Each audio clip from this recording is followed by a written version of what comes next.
One of the really neat ways to use Stable Diffusion models is to transform textual prompts to short-form videos. This tutorial will show you the basic steps you need to do within ComfyUI using AnimateDiff along with prompt scheduling. Let's take a look.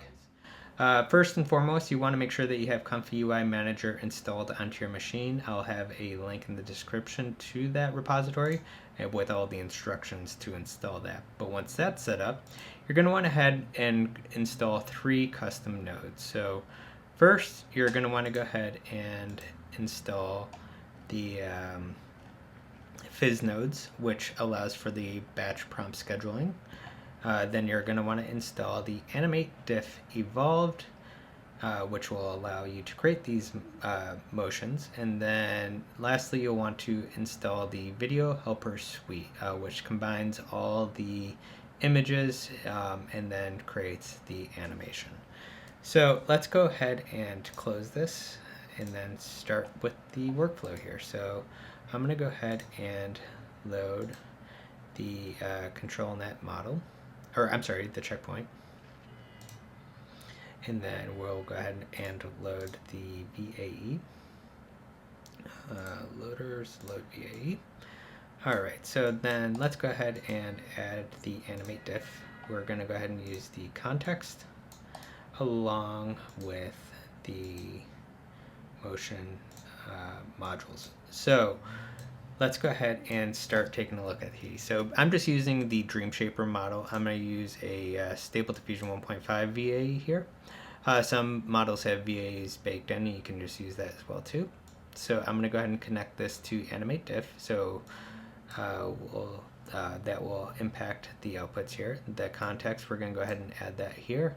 You can change the context length to basically how much, from my understanding, how much of all the total images to take into account whenever it generates the next image.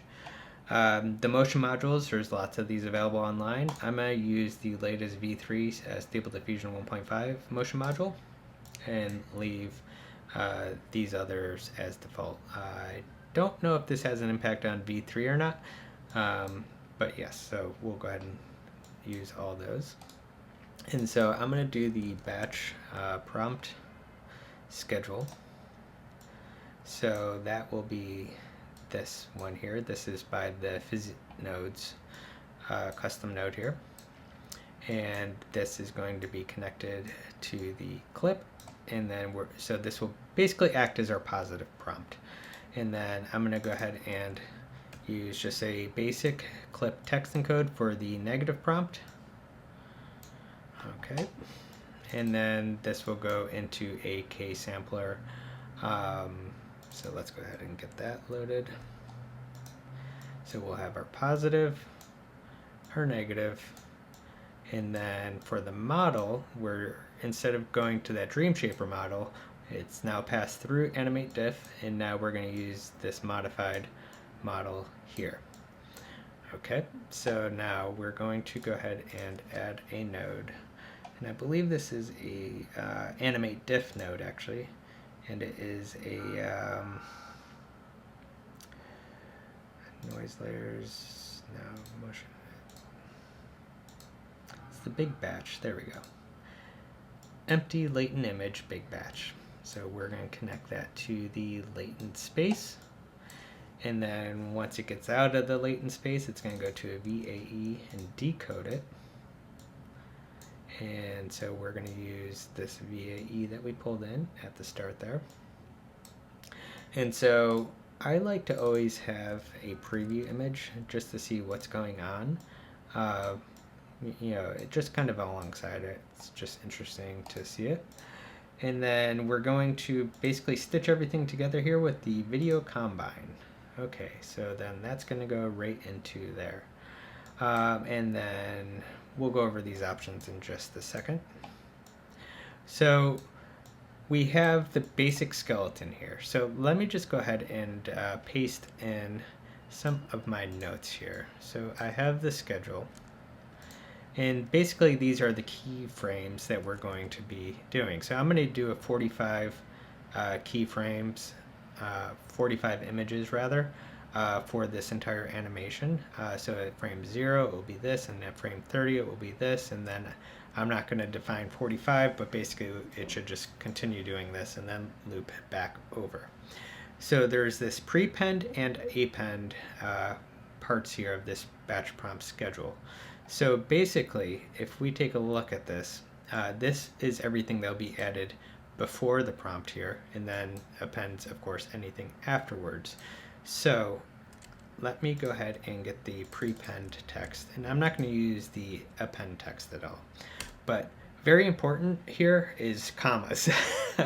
I can't tell you how many times I screwed up on the commas on such a thing.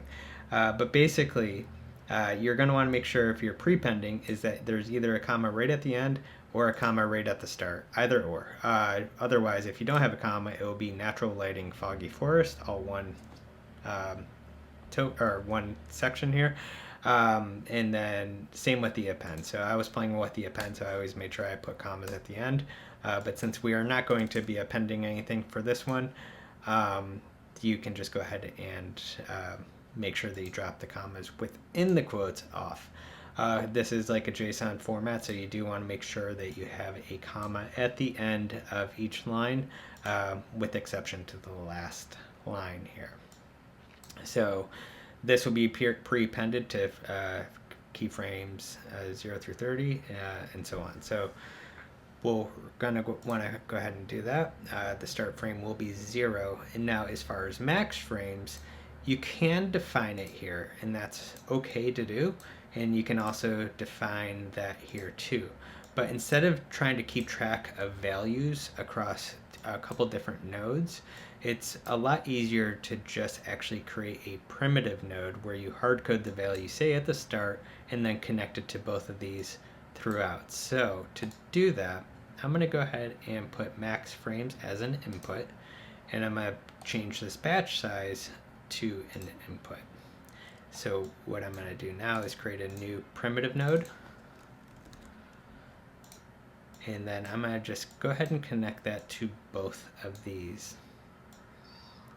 So there we go. So I want to say I'm going to go ahead and create 45 frames. So now the batch prompt schedule will know this, as well as the latent space whenever it goes to generate those images will know that as well too. Now next up, for the negative prompt, since I'm using Dreamshaper, it works well with both of these embeddings, Bad Dream and Fast Negative V2.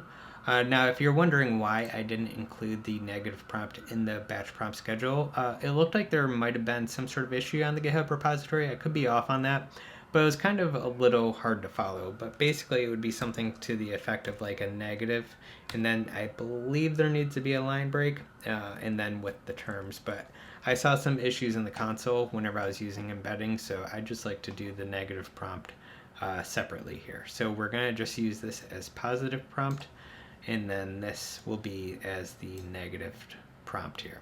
Okay, so let's go ahead and take a look here. And everything else looks like it is good to go for the moment. And again, this is just a basic setup. You can definitely play with prompt weights, and I want to do that in a future video here. But this should be able to generate a basic animation. And then for the video combine, I'm going to go ahead and do a H.264. So it's an MP4. It will look a little bit nicer than just a GIF. I'll leave the frame count at 8. We can play with that. But I'm just going to go ahead and cue this prompt now and let it go through its process. So I'll go ahead and fast forward in the video, but it will take a couple of minutes to process this. I'm using a RTX 3060 as a graphics card for the 45 frames. So I actually just forgot to do one other thing here. So let me go ahead and cancel this. And I'm going to actually change the sampler. I believe the Dreamshaper works better with the DPM PP2M, I believe it was, and then the Keras for the scheduler. So we'll go ahead and set that. And also, one other thing I forgot to add is we also need to hard code the seed. So let me go ahead and do the primitive node seed, and then I'm just gonna go ahead and put in a random seed value. So this keeps the seed value fixed for all the images that are generated. So therefore they all look consistent and starting out with the same noise whenever they are being generated. Okay, so now I think we're good. All right, I'm gonna go ahead and cue the prompt here, let it go through its process, then fast forward here to whenever it is going through the decoding process. Okay, so that just finished. It is now being decoded by the VAE. So we should see the preview images as well as the video pop up here. So let's take a look. So very cool. So we got our mountain scene, and here's all of our preview images. Kind of coming together here into a pyramid with snow. So very awesome. So there's a few things here that are going on. So first up is if you wanted to, nice, see I did a mistake there. I meant to actually do the H.264. I don't know if there's a big difference. But we can change the format. We can also play with the frame rate without having to go through the whole process. This is really like one of the cool things I love about ComfyUI is that like you can make these iterative changes without having to redo everything. Because like if you don't do anything earlier in the prompt or any of the other nodes, it won't process them all again. So here's kind of a look at a slightly quicker frame rate. And then we can even do it a little bit quicker until we get to the right aesthetics that we like. And it is saving each of these files onto our disk because we have the saved output set to true.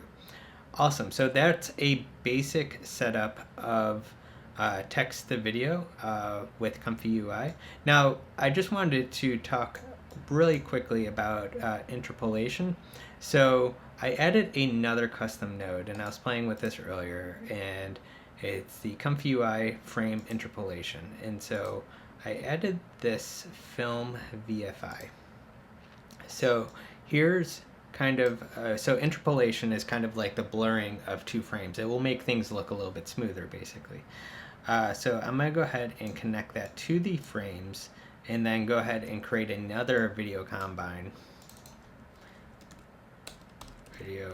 rather, and then just connect that directly to here. So we're gonna make two outputs. Again, it doesn't have to process everything over again, but this time I'm gonna go ahead and use the and I'm gonna use actually identical settings between these two, so you can kind of see what the difference is whenever it passes through this process. All right, so that's going. Okay, so here are two identical animations, and you can see how this one seems like a way smoother compared to this one. It's not that this one's not bad, but you see some jitteriness, but it seems like a little bit smoother as it goes through its process. So that's the really cool things that you can also do to kind of smooth it out, if you will, if you find that your animations are looking a little bit too jittery. We'll also be going over like you incorporating control net into this as well. There's lots of really that you can unpack on this, but this is just really scratching the surface. But I just wanted to share that. Another thing that you could do too is that since this is on a 512 by 512, it's not the highest of quality, but you can pass it through a latent scale or an upscale it through the latent space. Basically sample it again, or you can just use a straight up upscaler and make it larger as well too. So all that, you know, is things that you can kind of patch together to create this. So very cool. Thank you so much for watching. If you have any questions though about this, you know, please drop a line in the comment section below. I'd love to, you know, try to help you out on this. Again, the workflow is included in the description, so you can go ahead and download this and load it onto your own machine. If you like the video, please consider hitting that thumbs up, and also if you could subscribe to the channel. Thank you so much for watching, and I'll see you in the next one. Take care.